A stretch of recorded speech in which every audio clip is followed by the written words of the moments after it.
Hey there fellow gamers and cocktail enthusiasts, Ben here, and welcome to another Castles and Cocktails recipe video.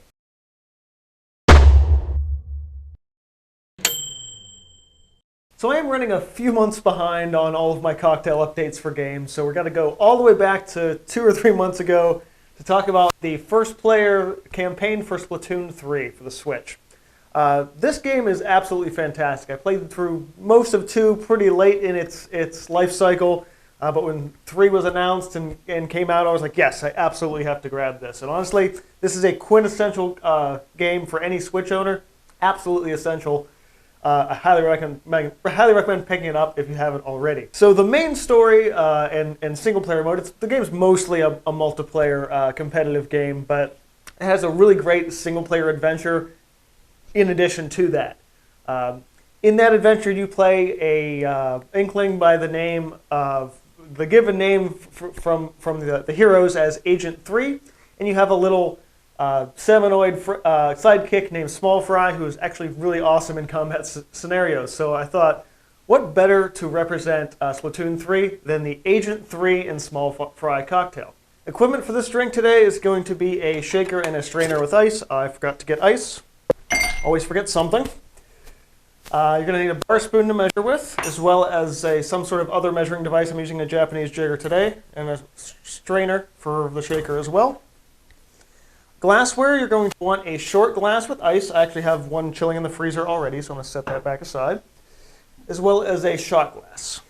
Now for your liquid ingredients, you're going to want some gin. I highly recommend an American gin, just because it's going to be a little bit more mild and work better with the other flavors. You're going to want some Aperol. Aperol is a bitter Italian liqueur and really a surprising, interesting flavor to add to different cocktails. It's most famously used in an Aperol Spritz, which is this and some champagne. You're going to want a little bit of falernum syrup. Falernum is really interesting. Its main flavor profiles ginger, clove, almond, and lime. It's usually used in a lot of tropical tiki-style drinks. You're going to want some orange juice, and for the rare occasion, I would say you actually want some good grocery store bottled orange juice.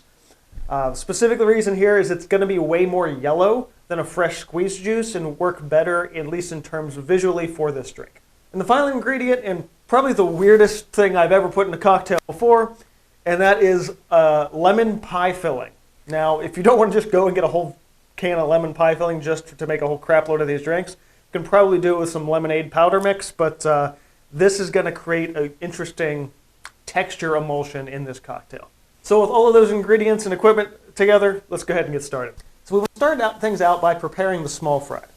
The small fry is going to be 3/4 of, well, not an ounce, it's just to fill the glass. So 3/4 of the glass we will fill with our American style gin. And the remaining quarter we'll top off with Aperol.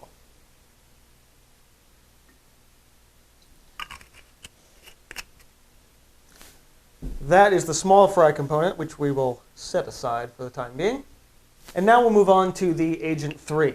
Now I figured since all the squids and octolings in this game are children, it wouldn't make sense to have the base have any alcohol in it. So we're just going to focus on those other ingredients. For this you want 2 ounces or about 60 mils of your orange juice.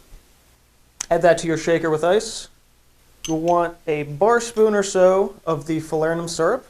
And then with that same bar spoon, get yourself a nice, solid heaping spoonful of that lemon pie filling.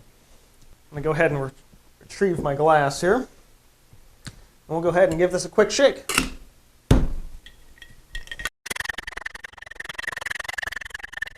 Now take your prepared and chilled, very well chilled glass there.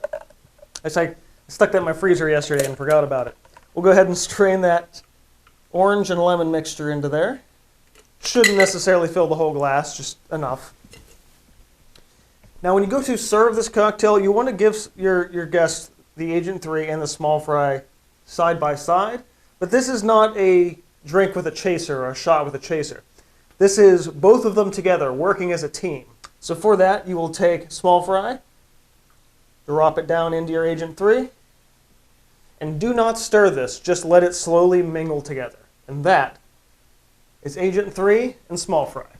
Now eventually that layering effect will slowly dissipate. It will still mostly lean a little bit more orange on the bottom, a little bit more red on the top, but it's a lot more subtle than when I first poured that in. So that is Agent 3 and small fry. Let's give it a try.